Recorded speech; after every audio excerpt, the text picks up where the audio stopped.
আসসালামু আলাইকুম প্রিয় দর্শক, জানিয়ে দিব এখনকার আলোচিত সকল দেশীয় খবর। শুরুতেই জানিয়ে দেব সংবাদ শিরোনামগুলো।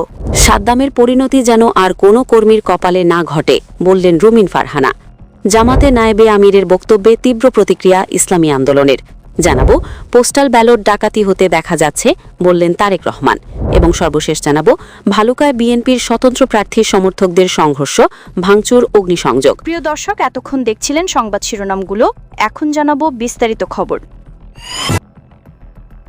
সাদ্দামের পরিণতি যেন আর কোনো কর্মীর কপালে না ঘটে, বললেন রুমিন ফারহানা। ব্রাহ্মণবাড়িয়া ২ আসনের স্বতন্ত্র প্রার্থী ব্যারিস্টার রুমিন ফারহানা বলেছেন, সাদ্দামের মতো কর্মীদের ঘাড়ে ভর করেই গত ১৫ বছর অনেক নেতা রাজনীতি করেছেন, কিন্তু সেই নেতারাই দুঃসময়ে সাদ্দামের পরিবারের খোঁজ নেননি। সাদ্দামের পরিণতি যেন আর কোনো কর্মীর কপালে না ঘটে। রুবিন ফারহানা বলেন, সাদ্দাম ছাত্রলীগ করত। গত ১৫ বছরে ছাত্রদল সহ বিভিন্ন রাজনৈতিক দলে এমন অসংখ্য কর্মী ছিল যারা নেতা বানিয়েছেন, কিন্তু দিন শেষে নিজেরা কারাগারে গেছে, তাদের স্ত্রী সন্তান অনাহারে থেকেছে, এমনকি আত্মহত্যার পথ বেছে নিতে বাধ্য হয়েছে। যে নেতাকর্মীর পরিবারের খবর রাখেন না, যে নেতাকে তৈরি করতে গিয়ে কর্মীর জায়গা হয় কারাগারে, সেই রাজনীতি আর চলতে পারে না। রুমিন ফারহানা বলেন, সাদ্দাম হোসেন ছাত্রলীগের একজন কর্মী ছিলেন। তার স্ত্রী নবজাতক সন্তানকে হত্যার পর আত্মহত্যা করেছে।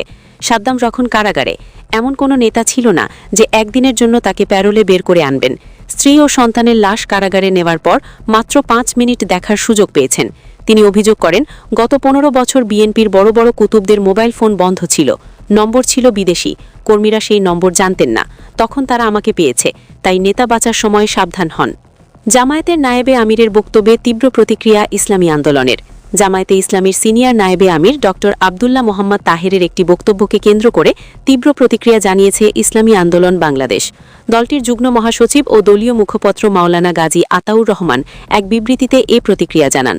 বিবৃতিতে তিনি বলেন, ডাক্তার আবদুল্লাহ তাহের সম্প্রতি আমেরিকান দূতাবাসের এক কর্মকর্তার সঙ্গে আলাপচারিতায় ইসলামী আন্দোলন বাংলাদেশ সম্পর্কে যে মন্তব্য করেছেন তা তাদের দৃষ্টিগোচর হয়েছে। সেখানে তিনি ইসলামী আন্দোলনের ভেতরে এক্সট্রিমিজম আছে বলে উল্লেখ করেন, যা সম্পূর্ণ ভিত্তিহীন ও উদ্দেশ্যপ্রণোদিত। ইসলামী আন্দোলন বাংলাদেশের যুগ্ম মহাসচিব বলেন, ইসলামী আন্দোলন বাংলাদেশ এ অঞ্চলের হাজার বছরের সুফি ধারা থেকে বিকশিত একটি আধ্যাত্মিক ও সংস্কারমূলক রাজনৈতিক আন্দোলন। দলটি ইসলামের দাওয়াতি চরিত্র ধারণ করে ভালোবাসা, সেবা ও যুক্তিবোধের মাধ্যমে মানুষের মন জয় করার রাজনীতি করে আসছে। মাওলানা গাজী আতাউর রহমান বলেন, ইসলামী আন্দোলন নিয়মতান্ত্রিক ও সাংবিধানিক পদ্ধতিতে দেশে ইসলাম প্রতিষ্ঠার রাজনীতি করছে। ইসলাম বহির্ভূত ও ভ্রান্ত ধারণা প্রসূত তথাকথিত উগ্রপন্থাকে দলটি কখনোই সমর্থন করেনি। তিনি আরও বলেন, ডাক্তার তাহের চাইলে ইসলামী আন্দোলন সম্পর্কে যথাযথ ও বাস্তবসম্মত ধারণা দিতে পারতেন, কিন্তু তার পরিবর্তে তিনি বাংলাদেশে এক্সট্রিমিজমের অস্তিত্ব স্বীকার করে পশ্চিমা ওয়ার অন টেরর পরিভাষা ব্যবহার করেছেন, যা দেশ ও জাতির বিরুদ্ধে অবস্থান নেওয়ার শামিল। বাংলাদেশে উগ্রবাদ বা চরমপন্থার অস্তিত্ব খোঁজা দেশবিরোধী ষড়যন্ত্রের অংশ বলেও মন্তব্য করেন তিনি। বিবৃতিতে ইসলামী আন্দোলনের মুখপত্র বলেন, দলের রাজনীতিতে কোনো ধরনের গোপনীয়তা বা দ্বিচারিতা নেই। ৩ দশকের বেশি সময় ধরে বাংলাদেশের সক্রিয় রাজনীতির মাধ্যমে সন্ত্রাস ও সহিংসতার বিরুদ্ধে সংস্কারমূলক ধারাকে শক্তিশালী করা হয়েছে। ফলে দলটির রাজনৈতিক অবস্থান ও পদ্ধতি নিয়ে বিভ্রান্তির কোনো সুযোগ নেই। এই অবস্থায় ডাক্তার আবদুল্লাহ তাহেরের বক্তব্যে মার্কিন দূতাবাসকে জড়ানোর বিষয়ে প্রশ্ন তোলে ইসলামী আন্দোলন বাংলাদেশ। এ বিষয়ে যুক্তরাষ্ট্র দূতাবাসের আনুষ্ঠানিক বক্তব্য ব্যাখ্যা দাবি করা হয় বিবৃতিতে। পোস্টাল ব্যালটও ডাকাতি হতে দেখা যাচ্ছে, বললেন তারেক রহমান। বিএনপির চেয়ারম্যান তারেক রহমান বলেছেন, গত ১৫ বছর ভোট ডাকাতি হয়েছে, দিনের ভোট রাতে হয়েছে, এবারও পোস্টাল ব্যালট ডাকাতি হতে দেখা যাচ্ছে, তাই সবাইকে ভোট ডাকাতের বিরুদ্ধে অবস্থান নিতে হবে। তিনি বলেন, ১২ই ফেব্রুয়ারি নির্বাচনে ধানের শীষকে বিজয়ী করলে দেশের মানুষকে স্বাবলম্বী করা হবে। নতুন করে খাল খনন, কৃষকদের কার্ড প্রদান, নারীদের বিশেষ সহায়তা এবং নানা কর্মসূচির মাধ্যমে বেকার সমস্যা সমাধান করে দেশের উন্নয়ন নিশ্চিত করা হবে। লাখ লাখ বেকারের জন্য কর্মসংস্থান তৈরি করতে চাই আমরা। সন্ধ্যায় ফেন সরকার পাইলট হাই স্কুল মাঠে জেলা বিএনপির আহ্বায়ক শেখ ফরিদ বাহারের সভাপতিত্বে ও সদস্য সচিব আলাল উদ্দিন আলালের সঞ্চালনায় নির্বাচনী মহাসমাবেশে তারেক রহমান এসব কথা বলেন। একটি দলের সমালোচনা করে তিনি বলেন, যারা বেহেশতের টিকিট দেওয়ার কথা বলে ভোট চাইছেন তারা নিজেরা শিরক করছেন, ভোটারদেরও ঠকাচ্ছেন। এসব কর্মকাণ্ডের বিরুদ্ধে রুখে দাঁড়ানোর আহ্বান জানান তিনি। তারেক রহমান বলেন, দলটি সম্পর্কে নতুন করে জানার কিছু নেই, মুক্তিযুদ্ধের সময় তাদের কর্মকাণ্ড সম্পর্কে মানুষ জানে। তিনি বলেন, আমরা যত পরিকল্পনার কথা বলেছি সেই পরিকল্পনা বাস্তবায়ন করতে হলে 2 বিষয়ের উপর নজর দিতে হবে। এই দুটি বিষয় বাংলাদেশের জনগণের প্রাপ্য অধিকার থেকে বিগত দিনগুলিতে বঞ্চিত করেছে। অতীতে বিএনপি যতবার দেশ পরিচালনা করেছে বিএনপি প্রমাণ করে দেখিয়েছে এই দুটো বিষয় একমাত্র বিএনপিও সফলভাবে করতে পারে। বিএনপির চেয়ারম্যান বলেন, বহু মানুষের প্রাণের বিনিময়ে আমরা গণতন্ত্র প্রতিষ্ঠার পথে এগিয়ে যাচ্ছি, কিন্তু আমরা লক্ষ্য করছি এই দেশের ভেতরে কিছু মহল ষড়যন্ত্রের চেষ্টা করছে। গত কয়েকদিনে আপনারা দেখেছেন মধ্যপ্রাচ্য সহ বিভিন্ন দেশে পাঠানো পোস্টাল ব্যালট কিভাবে ডাকাতি করা হয়েছে।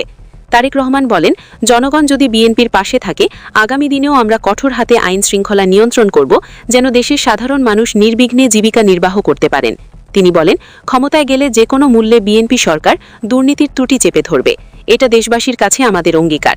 1996 থেকে 2001 সাল পর্যন্ত যে সরকার ক্ষমতায় ছিল তারা দুর্নীতি করে দেশকে পিছিয়ে দিয়েছিল। এরপর বিএনপি ক্ষমতায় এসে দুর্নীতি রোধ করে দেশকে এগিয়ে নিয়ে যায়। দুর্নীতি যেই করুক তাদের বিরুদ্ধে দেশের আইনি ব্যবস্থা নেওয়া হবে। আইনের কাছে অপরাধীর কোনো পরিচয় নেই। বিএনপি অতীত প্রমাণ করেছে এগুলো। বিএনপির চেয়ারম্যান বলেন, একটি লক্ষ্য সামনে রেখে আমরা এখানে একত্রিত হয়েছি, একটি পরিবর্তনকে সামনে রেখে আমরা একত্রিত হয়েছি। এই মাটিতে দেশনেত্রী খালেদা জিয়ার জন্ম হয়েছে, তার সম্মান রক্ষার দায়িত্ব আপনাদের, আমাদেরও দায়িত্ব আপনাদের সুখ দুঃখের সাথী হয়ে থাকা।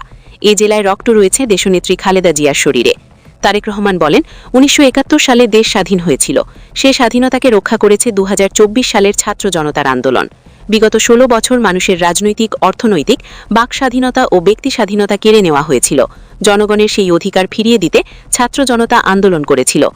ভালুকায় বিএনপির স্বতন্ত্র প্রার্থীর সমর্থকদের সংঘর্ষ, ভাঙচুর, অগ্নিসংযোগ।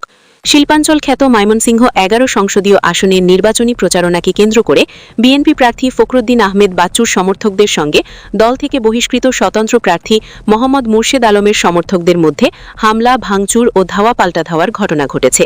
এই ঘটনায় দুই পক্ষের সংঘর্ষে রণক্ষেত্র পরিস্থিতি সৃষ্টি হওয়ায় উপজেলা বিএনপি কার্যালয়ে ভাঙচুর সহ দুটি স্থানে অগ্নিসংযোগ করা হয়।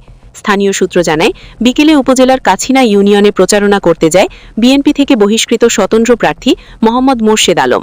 এ সময় সেখানে বাচ্চু সমর্থকদের সঙ্গে তাদের বাগবিতণ্ড হয়।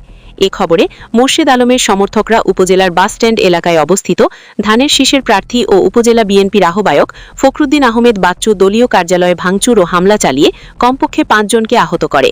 এ ঘটনার জেরে বাচ্চু সমর্থকরা স্থানীয় নতুন বাসস্ট্যান্ড এলাকায় অবস্থিত স্বতন্ত্র প্রার্থী মোহাম্মদ মুর্শেদ আলমের ব্যক্তিগত দলীয় কার্যালয় এবং তার সমর্থক পৌর ছাত্রদলের সদস্য সচিব আদি খান শাকিলের ব্যক্তিগত কার্যালয়ে হামলা ও ভাঙচুরের পর আগুন ধরিয়ে দেয়।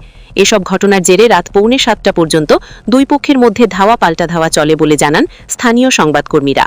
ঘটনার বিষয়ে জানতে একাধিকবার যোগাযোগ করে চেষ্টা করেও ধানের শীষের প্রার্থী ফখরুদ্দিন আহমেদ বাচ্চু এবং স্বতন্ত্র প্রার্থী মোহাম্মদ মুর্শেদ আলমের বক্তব্য জানা যায়নি। ঘটনার সত্যতা নিশ্চিত করেছেন ময়মনসিংহ জেলার অতিরিক্ত পুলিশ সুপার মোহাম্মদ আবদুল্লাহ আল মামুন। তিনি রাত 7:30টার দিকে বলেন, নির্বাচনী প্রচারণাকে কেন্দ্র করে বিএনপির দুই পক্ষের সংঘর্ষে হামলা, ভাঙচুর ও ধাওয়া পাল্টা ধাওয়ার ঘটনা থেমে থেমে চলছে বলে শুনেছি। এতে বেশ কয়েকজন আহত হওয়ার পাশাপাশি একাধিক স্থানে অগ্নিসংযোগেরও খবর পাওয়া গেছে। বিস্তারিত পরে জানা যাবে। প্রিয় দর্শক, এই ছিল এখনকার গুরুত্বপূর্ণ নিউজ। আরও গুরুত্বপূর্ণ নিউজ নিয়ে ফিরছি কিছুক্ষণের মধ্যে। নিউজগুলো সবার আগে দেখার জন্য এই চ্যানেলটি সাবস্ক্রাইব করে আমাদের সাথে থাকুন। ধন্যবাদ।